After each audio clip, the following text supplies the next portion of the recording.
Good morning. I'm Pastor Josh, so if you're somewhat new, welcome. And we're starting a new series, so you picked a good day to come. Series title, let's put it up on this. Oh, there it is. A Sane God in a Crazy World, Trusting His Wisdom When the World is Unraveling. And it took me a little while to find this graphic, but it symbolizes kind of like what we're going through, because the world can be a mess. It's tangled. It makes no sense. It's chaotic. And yet, God has got a plan in the midst of the chaos. He can take a messy situation, personal. He can take a messy group of people, and he can begin to weave together something that makes sense. He can begin to create something that is beautiful. The way we do this, the way that we allow God to give us peace today is something very practical, and you're already doing it. And it's called Sabbath. It's called Sunday. One of the antidotes to your crazy, chaotic, anxiety-ridden life is to simply go to church. Now, I know this seems kind of silly, like I'm plugging church. Of course I am, because I believe in it. But it actually does something to our souls. It does something to our spirits. It gives us a moment in our schedule to pause, to reflect, to slow down, and to do a little inventory of our lives, of our week. Okay, so the reason why I picked this tapestry, Persian rug thing is because there's a Jewish description of the meaning and the purpose of Sabbath, of having, we don't do Saturday, we do Sunday. So we'll call it Sabbath Sunday, okay? The reason why it's important scripturally and the reason why it's important to our souls and even to our psyche is because it should be designed as a moment to reflect and to take a look at what God has done and what you have done throughout the week. And so the idea of the tapestry, the illustrations that the Jew gives, is that all week long you are working, you are planning, you are scheming, you're hustling, you're getting the kids to school, you're clocking in at work, you're making side deals, you're going to the doctor. Life is busy, right? And all week long, you're dealing with messes, and you're beginning to weave this tapestry, and you're looking at it at the backside, and it's all like a knotted mess. But there's a plan. There's a purpose. There's a reason why you're driving 90 miles an hour in your minivan to get your kids to school, because you got to get them there, right? There's a reason why, you're managing this bill to pay that bill, because there's a purpose to it. There's a reason why you went to that one job interview over that other job interview. So connecting all of these dots on the backside of this tapestry, it's confusing. And there's a lot of slack left over. And there's going to be some knots in your daily life and your daily decision. And the purpose of Sabbath is to take this tapestry and to flip it over and to see what God has done. And you're not going to get a clear picture of the direction of your life until you Sabbath every Sunday. You flip the tapestry of your life, or the picture of your life, you flip it over and you stand back and you take a good look at where you and God are going. And even if God is in the picture or in the tapestry altogether. Isn't this a cool illustration? Okay, I'm sure there's somebody that's going to notice this. It's technically not a tapestry. It's a Persian rug, and it's a loom. So I know somebody's going to be, that's not a tapestry, Pastor Josh. I know, but this is the best picture I could find. So other ones had little country mouses on it and didn't communicate what I wanted to communicate. Had no cool knots on it. All right, so this is as good as it gets. It's a process, yeah, and you're working your way up, and you're making something beautiful with your life. Now, if you haven't noticed, our world seems as if it's spinning out of control these days. News cycles are overwhelming, if you even watch the news anymore. Truth feels elusive. And personal anxiety, we have seen, it's at an all-time high. Everybody's dealing with anxiety. We do a lot of marriage counseling and pre-marriage counseling in the church. Sometimes it's with you guys, but actually couples from outside of our church will come and seek our help. And so Pastor Michael Jones and we do it, and Mandy. They don't like Mandy as much, but she's great. It's very weird. We do a lot of weddings on the side too, and so Michael and I get quite a few, and then Mandy gets quite a few, and then they cancel on her because she's a woman. They don't know what they're missing. Absolutely. So anyway, I don't know why I brought that up, but. If we're doing premarital counseling, we have this amazing assessment. We do it in premarital and marriage counseling, amazing assessment called SYMBIS, Save Your Marriage Before It Starts. And it's like the Myers-Briggs of marriage and relationship stuff. So it grills you. It's going to highlight all your personality defects and your drive and your tendencies, and if you're an introvert or extrovert. It's amazing. And one of the things that gets highlighted in every single assessment that I have given of the past couple of years, the number one thing is anxiety. Everybody is anxious. And obviously, it seems to be in the air. We're struggling. We're struggling to know who we are and what we believe. Young men are they're all young men. They're both. Young people are experiencing anxiety at high levels. Gals are comparing themselves to the internet. So that's a huge mess. Guys don't know who they are or what they believe anymore. There's some interesting things and interesting trends that are going on with young men right now, and I think it's kind of exciting. They're connecting to traditional churches. So that's kind of cool. They're going to Orthodox and Catholic churches. They're looking for meaning, they're looking for purpose, they're looking for identity. So, not that I'm jealous or anything, but they could come here too. That's right. If it works for them, I'm all for it. Families are definitely stretched thin these days. The economy is strange, to say the least, inflation and stuff. Culture is divided, and it feels like at any moment we could be facing another chaotic moment, another big giant fire, another pandemic, an earthquake, a volcano. Volcanoes are a thing these days. It's crazy. But the truth is, we might be anxious, but God is not overwhelmed. He's not. God's not anxious. Like your neighbor might be crazy, but your Lord is not.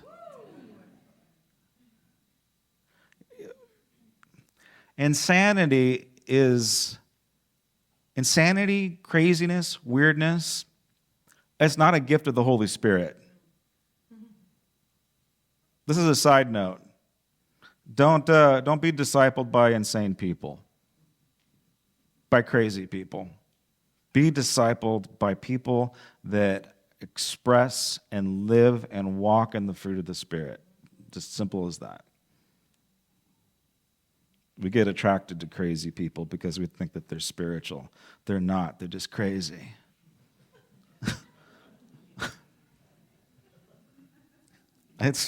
Sorry.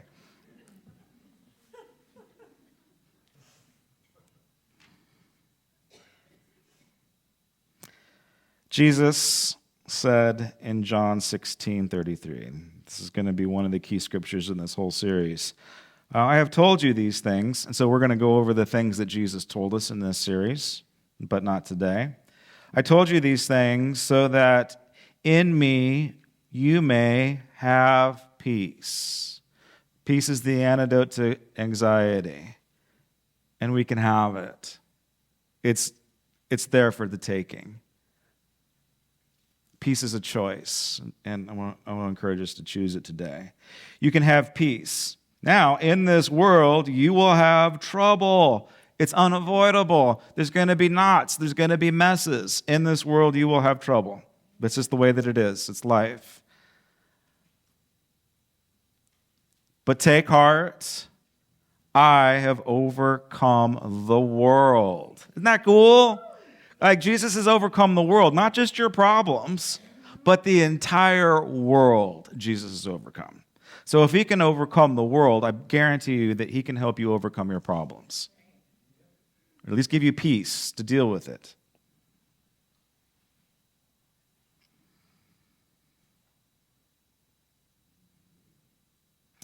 We can have faith that God is for us.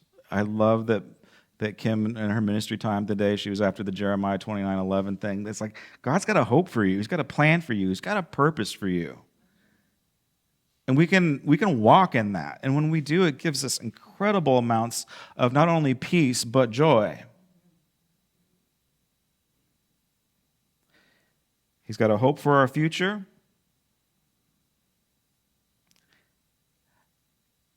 And I know, and I hope that you know, that God's love for us, his compassion, his heart, his desire to see your wholeness, his love for you is greater than anything that this world can throw at you.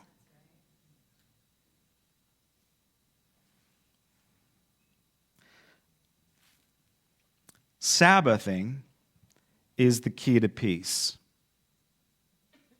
I know. I got my pitch in church. Yeah, like he just wants us to come back next week. Yeah, but it's not because I want to build the numbers. I want to build you. I mean, I just know it's so good to come into that rhythm of Sabbath. It was instituted at the very beginning. We receive communion every Sunday morning, and that goes all the way back to the Old Testament, to Exodus, when the Israelites were lost and wandering in the desert. Talk about anxiety. And bread from heaven came down and landed on the ground. Coriander, it tasted like coriander seed and honey. So, it was like a nice little baked good.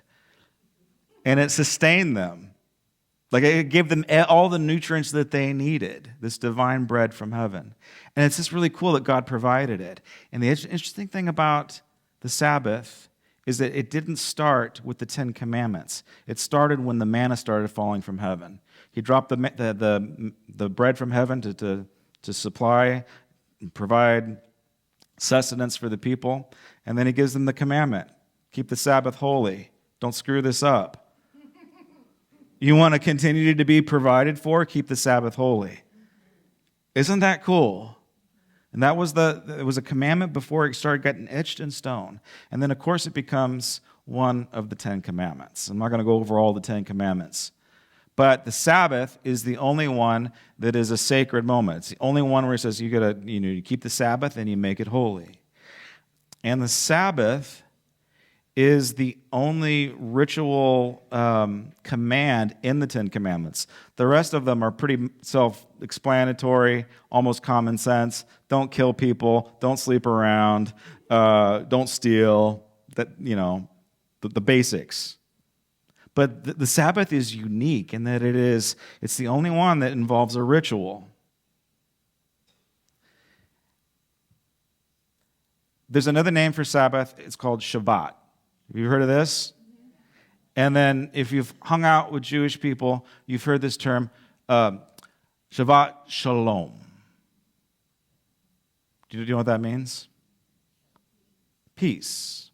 So Shabbat, or Sabbath, we lose things in translation, but it translates into cease, Sabbath, kind of cease, so you can kind of think about it rhyming in that way. So Sabbath is cease or rest, stop, put the brakes on. So the idea is that you cease from working on Sabbath. So you don't work anymore. You allow God to provide. You sit, you rest, you listen, you study, you spend time with the Lord, you go to church, you go to temple. Like, you're not supposed to work on Sabbath. Now, just so you know, I'm preaching to the choir right now. I know I'm preaching to you guys. I'm also preaching to myself because I got some problems. I'm a bit of a workaholic. I have a hard time unplugging. I have a hard time resting. Went to a Dodgers game on Friday night, losing my mind. I'm like, I got to do something. Better check my email now. This is, America's greatest pastime, and I couldn't sit still.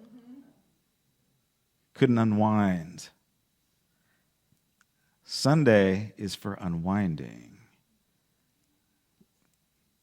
I think I'm going to ruin some people's days today. I'm going to ruin your day. I know I'm going to mess up some of your plans.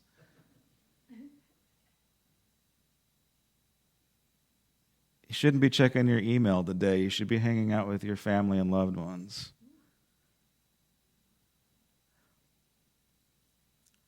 You shouldn't be paying your bills today. You should have done that yesterday.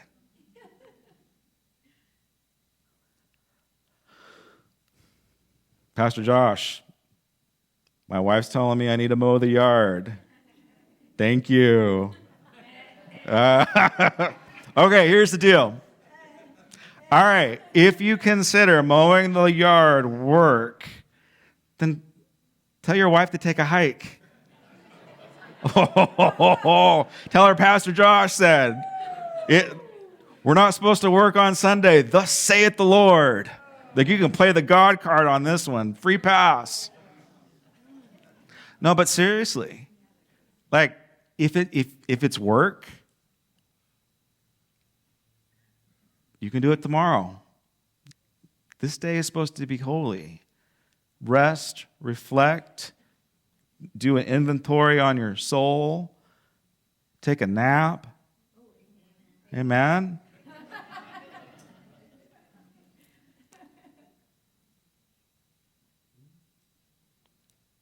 Now, if mowing the yard is therapeutic for you, I'm being serious. Like, it is for me. Like, I love messing around in my garden. It's not work for me. It's therapeutic. It gives me life. It gets my head out of workspace and into doing something that's life-giving. So, if what you do for a living is a gardener, don't mow your yard today. Now, for me, work sometimes is picking up a Bible commentary and studying it. That's like work for me. Isn't that weird? Isn't that weird to think about? So, this is just my own dilemma. I'm not trying to get you to feel sorry for me. Oh, Pastor Josh, he's got such a hard job. He's got to study the Bible.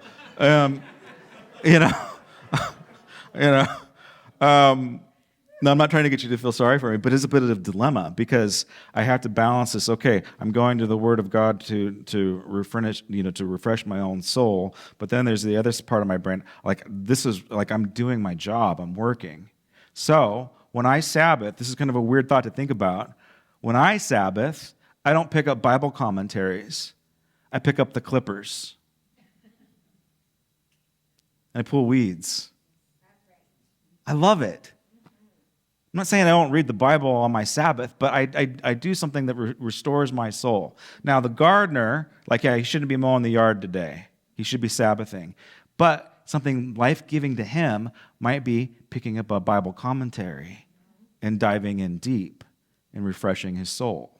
So you need to ask yourself what is work for you and what is going to be rejuvenative for you in the Sabbath season. Now, there are no, besides rest, how do we do it? There are no clear rules in the Bible except for one, which we'll talk about it. There's only one way to do Sabbath, and there's only one little prescriptive thing to do in Sabbath. It's like, you got to do this. I'm like, okay. Do you guys know what that is yet? Do you know what the one thing that you're supposed to do when you Sabbath? No. Okay, we'll get there. Now, later Jewish writings, something called the Talmud and the Mishnah, it begins to list all of these crazy rules. This is what you do on Sabbath. You can't push a cart. You can't milk your cow. There's all these crazy rules that you can't do. And they don't apply to us, but the Jews got into it. And they made it super complicated. Let me see, what are some other crazy rules? All right, well, anyway, you want to know what the one that's in the Bible, the one rule that is in the Bible? This is going to blow your mind.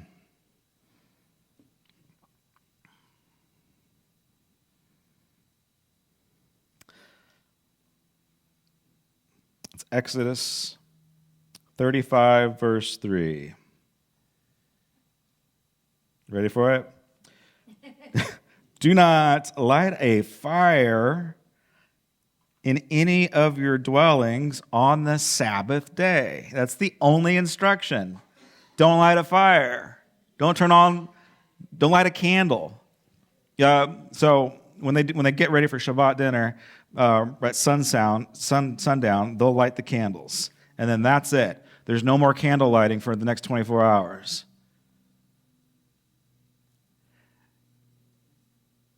Kind of weird. Can't start a fire. Can't cook your food. There's modern interpretations of this too. Can't turn the oven on. That's lighting a fire.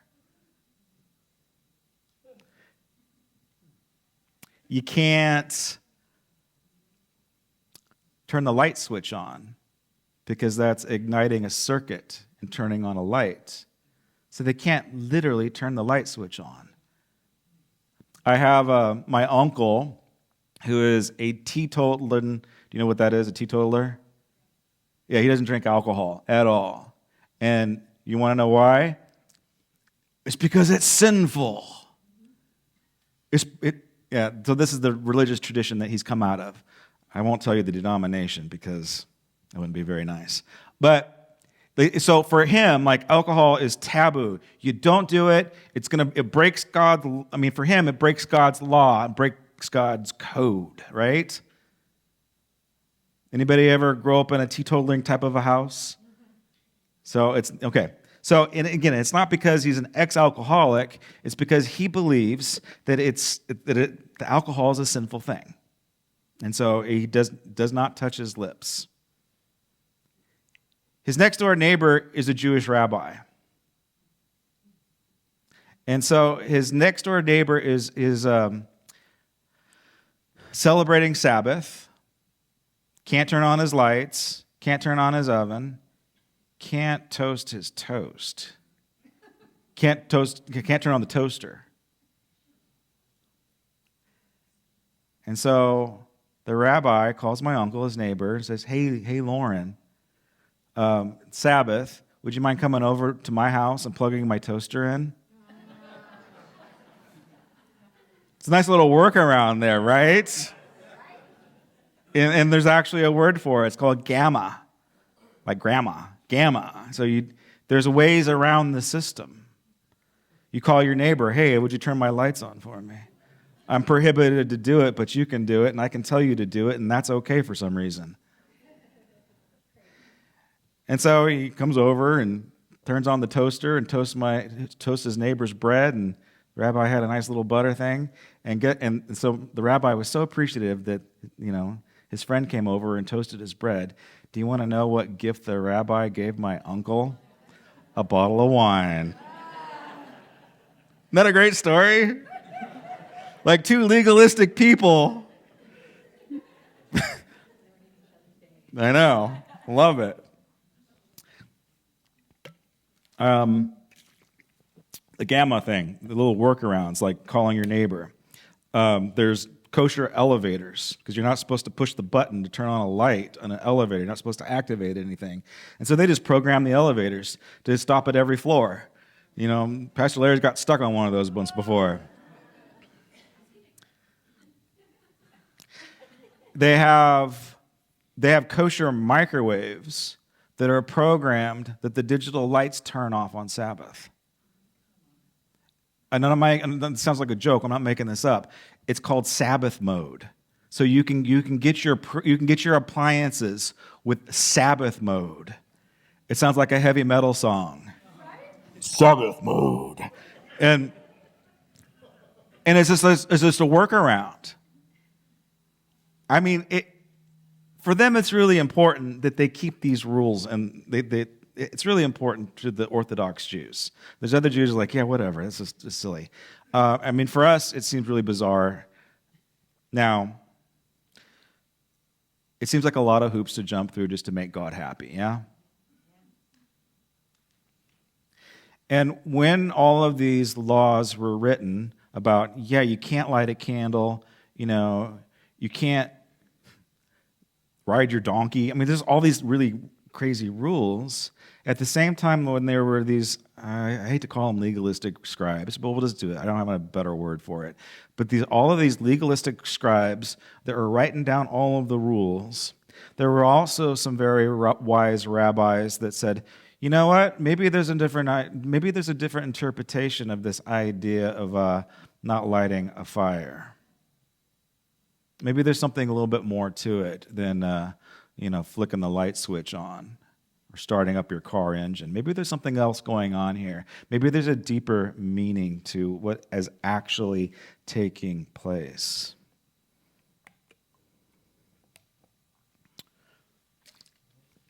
One of the rabbis wrote a story in the Talmud. Rabbi, I'm not sure if he wrote it or if it was written about him, but the story is about him. It's Rabbi Meir. And this is 200 AD. So this is old. This is an old story.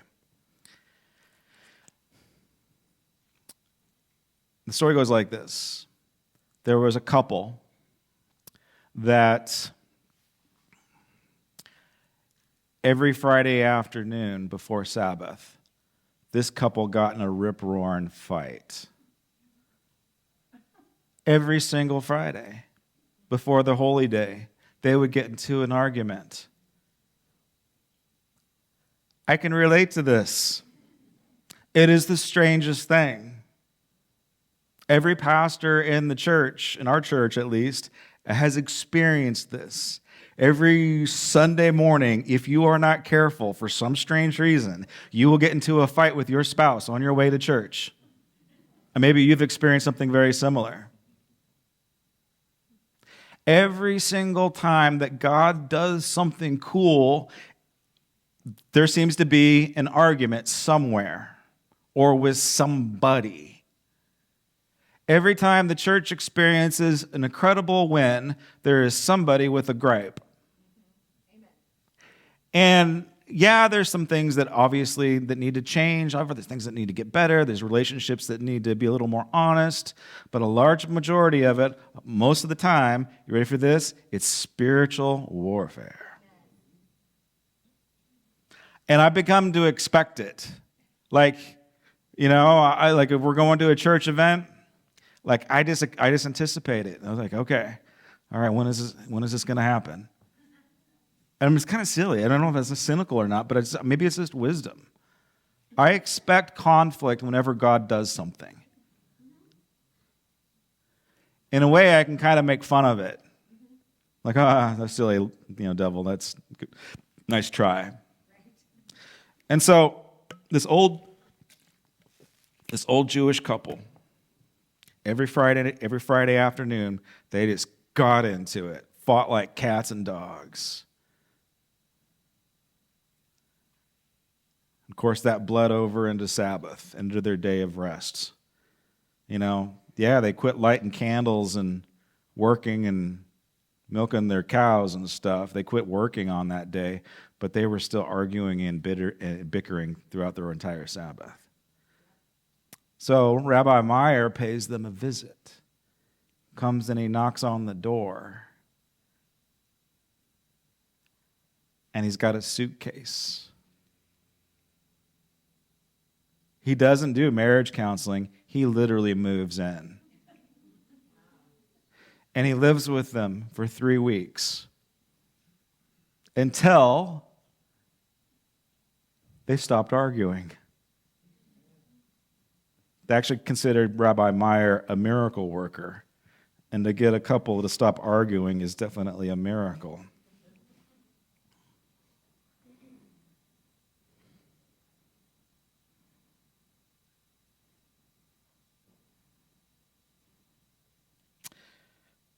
There's a quote.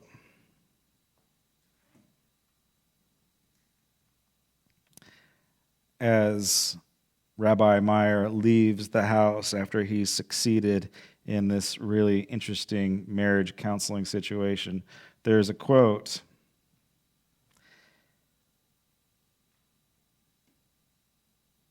As he's on his way out, he heard Satan cry out loud.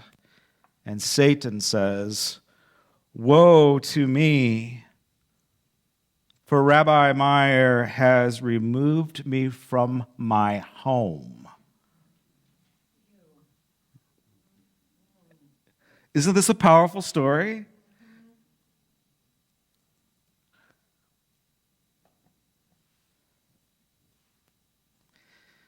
What Rabbi Meyer is saying, what this sage is saying, and what he's trying to communicate is that quarreling is the dominion of the devil.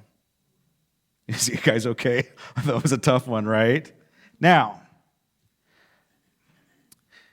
the idea, the deeper meaning of not lighting a fire to light up your house on Sabbath, what the deeper meaning is that when Sabbath comes, don't ignite anything. You're not supposed to work. You're not supposed to create. Don't create anything. Don't light a fire. Don't ignite an argument. Don't create drama. Don't start a mess. Isn't this kind of cool to think about it in those terms? Like, I can work with that. Like, not turning on the lights. I can work with that, but not getting into an argument. Okay, what is the name of the day? Shabbat Shalom. It's a day of peace. It's a day of rest. Like, this is going to be a very practical application today. Like, don't get into a fight today. Don't address an argument today. Can you give this day to the Lord, or do you want to give it to your flesh? Can you honor the Lord with peace? Like, okay, I'm going to have peace today. I'm going to choose God's peace over quarreling and bickering and arguing about something. This is kind of tough, huh? Because you're going to go home today and you're going to find your husband's underwear laying on the floor. And you just want to tear into him. Or you're going to go home today and you're going to find an Amazon package on your porch that your wife just spent $5 million on. And you're going to want to get into it. That sounds like very personal illustrations, doesn't it?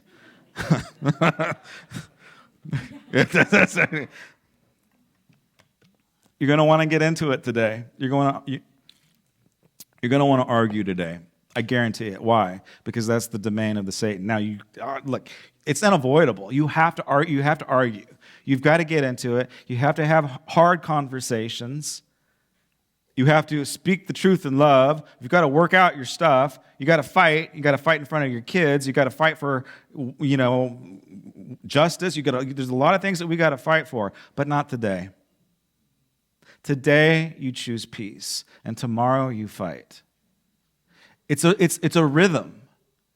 And if we don't build in this weekly rhythm of peace into our souls, if we don't program 24 hours of peace into our souls, then we'll get poisoned with fighting all the time, arguing all the time. So you're going to be tempted today when you go home. You're going to be tempted not only to get into an argument, you're going to be tempted to pay your bills. You're going to be tempted to get things done. You're going to be tempted to read your email. You're going to be tempted on a lot of things. You're going to be tempted to argue. So don't tear into your spouse. Ready for this one? Don't yell at your kids. I know that's tough, right? Because, look, don't yell at your kids. Don't argue with them. Don't ground them. Don't ignite anything. Just spank them instead. Don't say a word. Just give them a big old whooping, and they'll be fine. All right? Don't say anything. Just don't say I have to do this because of this. Just don't argue at all. Just whoop them. All right.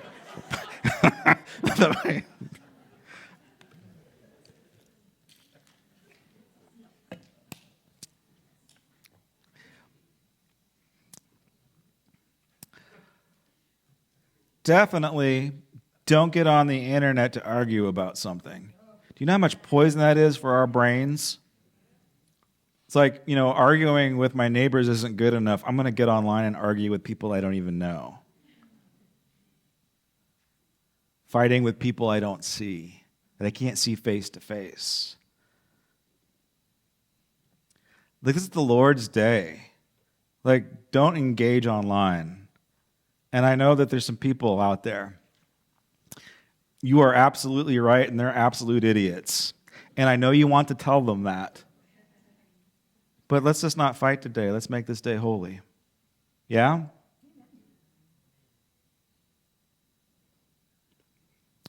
Now, if you are having marital issues, if you're arguing in your relationships with your spouse or whoever you're dating or whatever, we can help. So just reach on out. And what you want to do is you want to schedule a time with Pastor Michael Jones. And after you schedule a time with Michael Jones, he's going to show up at your house. Takes about 3 weeks. If you don't have a spare bedroom, he's okay with sleeping on the couch. And then the devil will leave your home.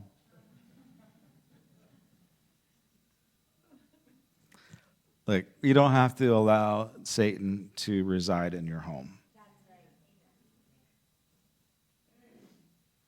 Have a little balance and say, okay, on this day, I'm going to invite the peace of God to rule and reign in my home. All right, how am I doing on time? This is supposed to be a short one. Obviously, it's not.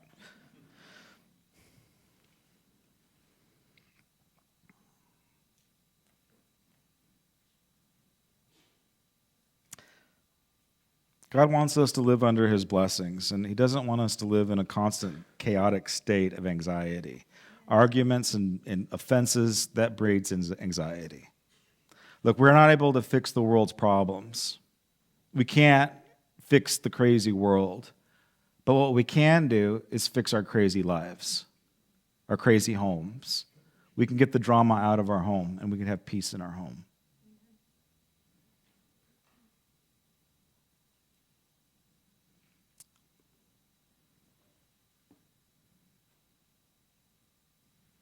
Sabbath is a day of peace.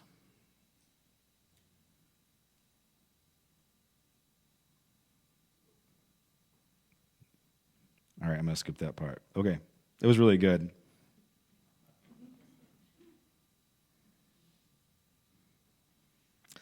In Romans 12:16, it's going to tell us how do we live in peace.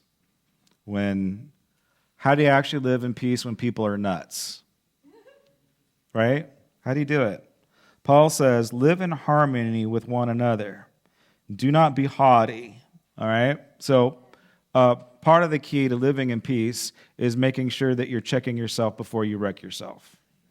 So you're not the answer. You're not the solution. It's not all about you. You're not always right. Sometimes you're wrong. So don't be haughty. Don't be like arrogant. Live in harmony with one another. Don't be haughty, but associate with the lowly. And never be wise in your own sight. Stay humble, stay kind. Repay no one for evil. Repay no one evil for evil. All right, so this is actually really important because, some of you, like, again, I ruined your day because you're probably planning on having a hard conversation with somebody, right? There's somebody in the room that was going to have a hard conversation? Maybe.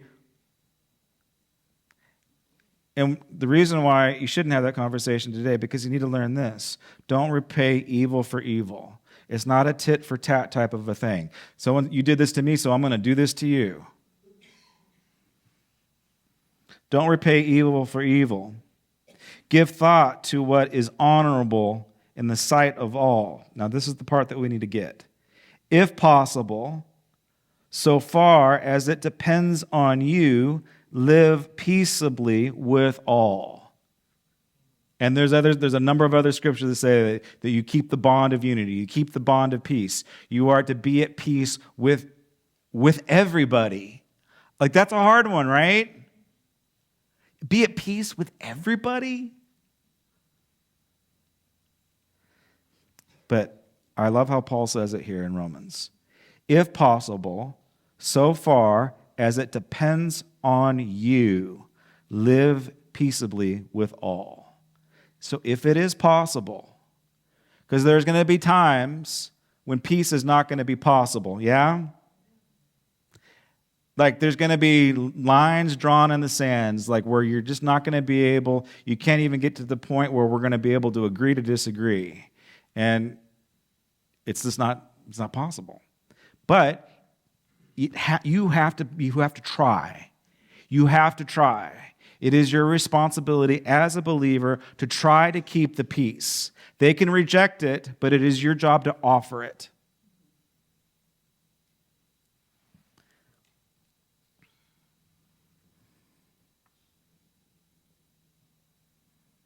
You can't control every crazy driver on the road, right?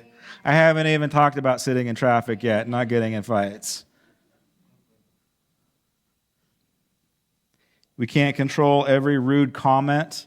Anybody got a rude comment lately? Have you ever... You want to hear something interesting that happened to me this week? I wasn't going to talk about this, but I think it might apply. Sophia and I were coming home from school, picked her up.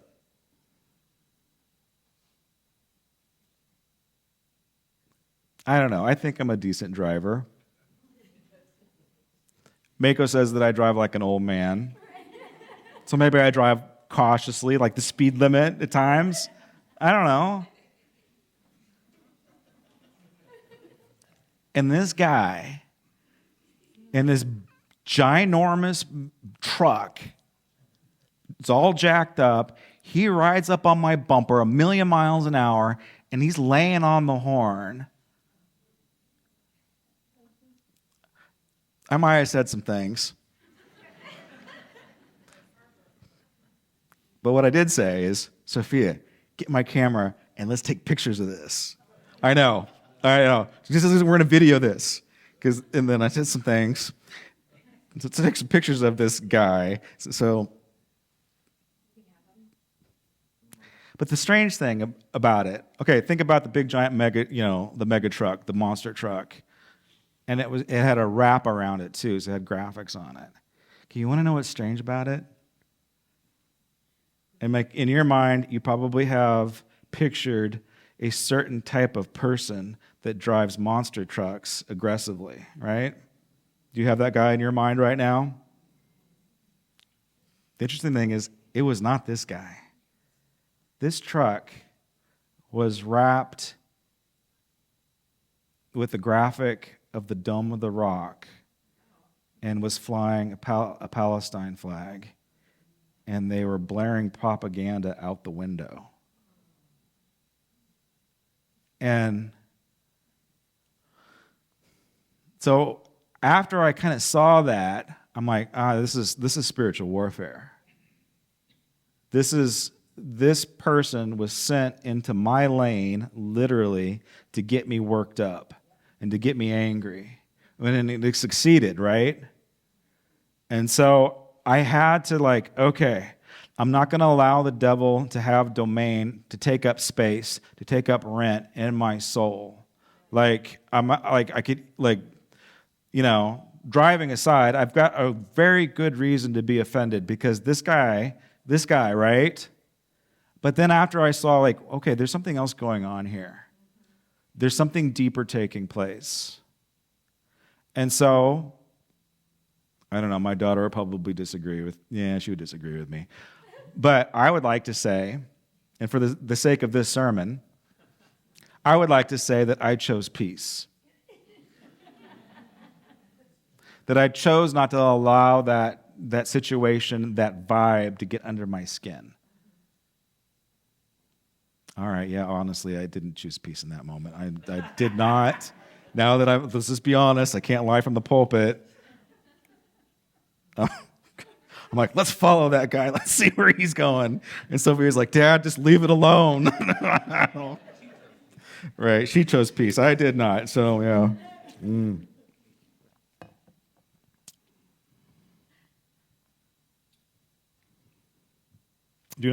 Do not match crazy with crazy. You have to come at it with the opposite spirit.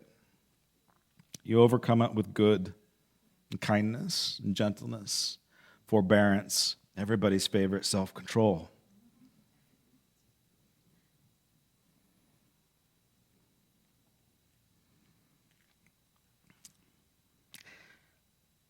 The practical application once again.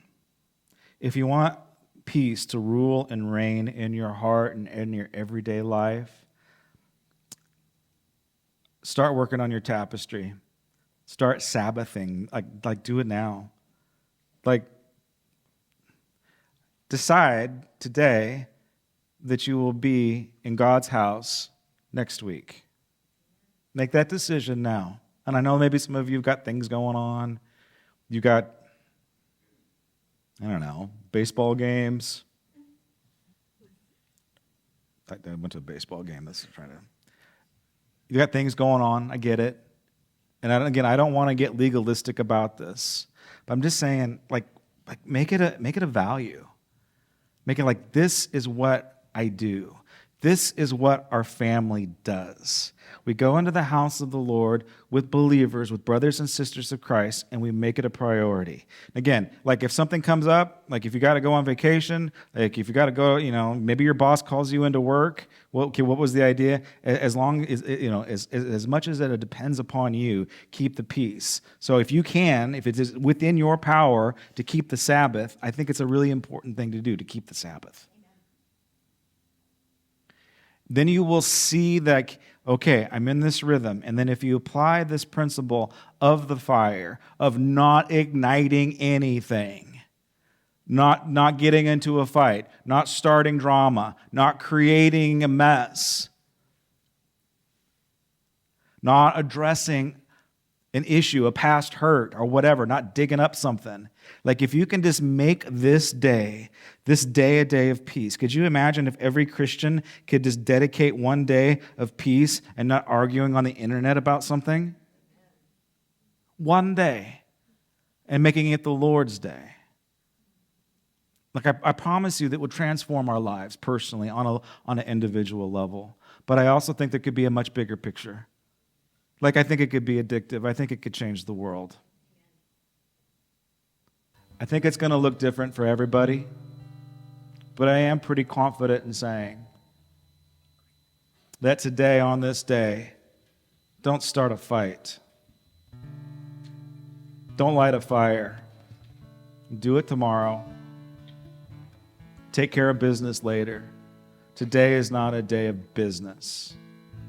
Today is a day of the Lord, and it is to be holy, and it is to be sacred. Every Sunday, I usually send you off with a blessing, and I've got a couple that I keep in my tool belt, and one of them, as you know, is the priestly blessing, which they would recite at a Shabbat dinner. That is, may the Lord bless you and keep you. May he cause his face to shine upon you, turn towards you in your times of need, lift up his countenance to you, and to fill your home with peace. There's lots of ways that we can define it, explain it. It is a powerful blessing. It's probably the most powerful blessing in the Bible. But what it is saying is, may the Lord bless you and keep you, meaning that may he protect you. Some of you are in desperate need of God's protection these days. May the Lord bless you and protect you. May he cause his face to shine upon you. What does that mean? It means that he wants to illuminate your life. He wants to shine upon your life, and that requires a face-to-face relationship with the Savior. You have to have a face-to-face conversation with Jesus, who is alive and he is light, and it needs to get inside of you. It needs to illuminate you from the inside out. May he cause his face to shine upon you. May he lift up his countenance towards you, or maybe he turn towards you whenever you're going through a hard time. Like, this is an incredible promise. If you call upon the Lord, he will meet you in your times of need.